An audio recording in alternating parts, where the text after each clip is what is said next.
पाठ 01. कधी कधी आपल्या आयुष्यात एखादी व्यक्ती येते, आपल्याला तिच्यावर प्रेम करायला शिकवते आणि अचानक निघून जाते.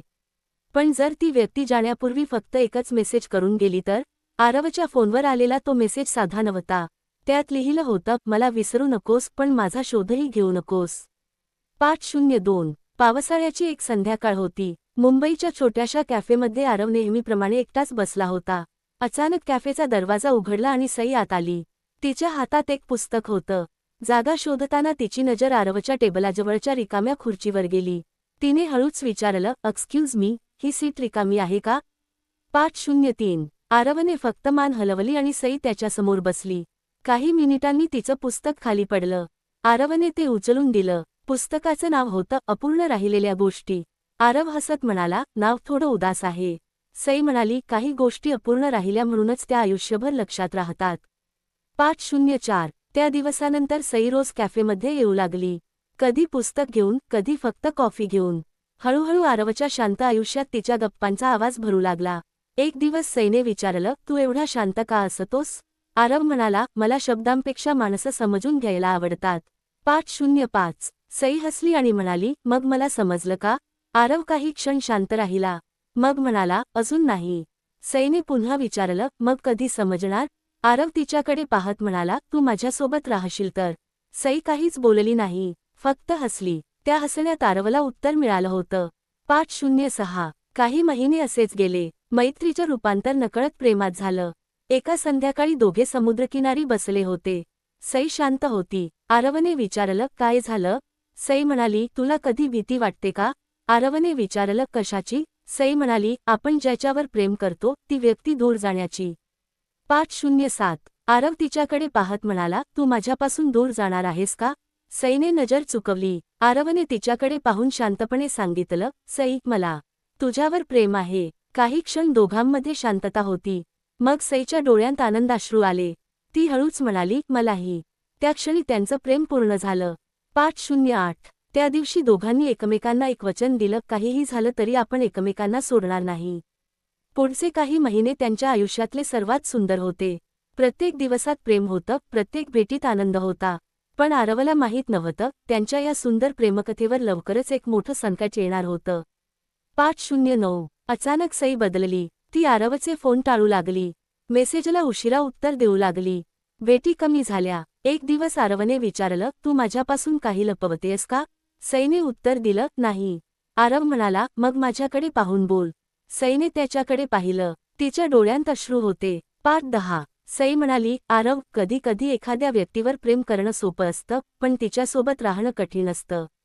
आरवला काहीच समजलं नाही. तो म्हणाला, तू काय बोलतेयस? सईने डोळे पुसले आणि म्हणाली, कदाचित मला काही दिवस तुझ्यापासून दूर जावं लागेल. आरव स्तब्ध झाला. पाठ 11. दुसऱ्या दिवशी सई कॅफेमध्ये आलीच नाही. आरवने फोन केला, पण फोन बंद होता. रात्री अचानक त्याच्या मोबाईलवर मेसेज आला, आरव, मला विसरू नकोस. पण माझा शोधही घेऊ नकोस.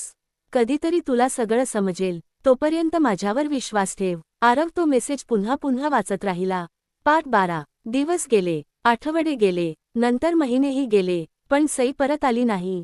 1 वर्षानंतर आरव पुन्हा त्याच कॅफेमध्ये बसला होता. त्याच्या हातात तेच पुस्तक होतं, अपूर्ण राहिलेल्या गोष्टी. समोरची खुर्ची रिकामी होती. आठवणी मात्र तिथेच होत्या. तेवढ्यात एक वेटर त्याच्याकडे आला. पाठ 13. वेटरने आरवला एक छोटा लिफाफा दिला. हे तुमच्यासाठी, तो म्हणाला. आरवने विचारलं, कोणी दिलं? वेटर म्हणाला, एक मुलगी आली होती. तुमच्यासाठी ठेवून गेली. आरवचे हात थरथरू लागले. लिफाफ्यावर फक्त एकच शब्द लिहिला होता, आरवसाठी. त्याने हळूच तो लिफाफा उघडला. पाठ 14. पत्रात लिहिलं होतं, आरव, तुला वाटत असेल की मी तुला सोडून गेले. पण खरं सांगायचं तर मी तुला सोडलं नव्हतं. मी तुला वाचवलं होतं. माझ्यामुळे तुझं आयुष्य अडचणीत येऊ शकत होतं. म्हणून मी तुझ्यापासून दूर गेले. माझं प्रेम मात्र कधीच कमी झालं नाही.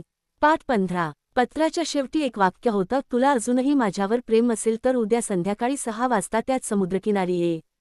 आरवने पत्र छातीशी धरलं. 1 वर्षानंतर त्याच्या मनात पहिल्यांदा आशा निर्माण झाली होती. सईने त्याला विसरलं नव्हतं. कदाचित त्यांच्या प्रेमकथेचा शेवट अजून झालाच नव्हता. पाठ 16. दुसऱ्या दिवशी आरव संध्याकाळी 6 वाजण्याआधीच समुद्रकिनारी पोहोचला. 6 वाजले. 6 वाजून 5 मिनिटे झाली. 15 मिनिटे झाली. अर्धा तास झाला. पण सई आली नाही. आरवच्या मनात पुन्हा शंका निर्माण झाली. तो निराश होऊन मागे वळणार इतक्यात त्याला मागून परिचित आवाज ऐकू आला. 5:17. इतका उशीर झाला तरी तू माझी वाट पाहतोयस? आरव थांबला आणि हळूहळू मागे वळला. सई त्याच्यासमोर उभी होती. 1 वर्षानंतर दोघे पुन्हा समोरासमोर होते. आरवच्या डोळ्यांत राग, दुःख आणि प्रेम सगळं एकत्र होतं. सईच्या डोळ्यांत अश्रू होते. ती फक्त म्हणाली, मला माफ कर. 5:18. आरव म्हणाला, 1 वर्ष. सई शांत राहिली. मग आरव म्हणाला, माफ करणं सोपं आहे सई, पण पुन्हा तुझ्यावर विश्वास ठेवायला मला वेळ लागेल. सईने शांतपणे उत्तर दिलं, मी वाट पाहीन. आरवच्या चेहऱ्यावर हलकं हसू आलं. तो म्हणाला, यावेळी मी तुला वाट पाहायला लावणार नाही. 5:19. सईने अचानक विचारलं, एक गोष्ट सांगू? आरव म्हणाला, काय? ती हसली आणि म्हणाली, तू मला त्या दिवशी कॅफेमध्ये पहिल्यांदा पाहिलंस ना, पण ती माझी पहिली भेट नव्हती. आरव आश्चर्याने म्हणाला, म्हणजे? सई म्हणाली, मी तुला त्या आधीपासून ओळखत होते. आरवला विश्वासच बसला नाही. 5:20. सई म्हणाली, तुझ्या कॉलेजमधल्या एका जुन्या फोटोमधून. आरव हसला आणि म्हणाला, मग माझ्याशी बोलायला एवढा वेळ का लावला? सई म्हणाली, कारण काही प्रेमकथा अचानक सुरू होत नाहीत. त्या आधीच कुठेतरी लिहिलेल्या असतात. आपण फक्त योग्य वेळ येण्याची वाट पाहत असतो.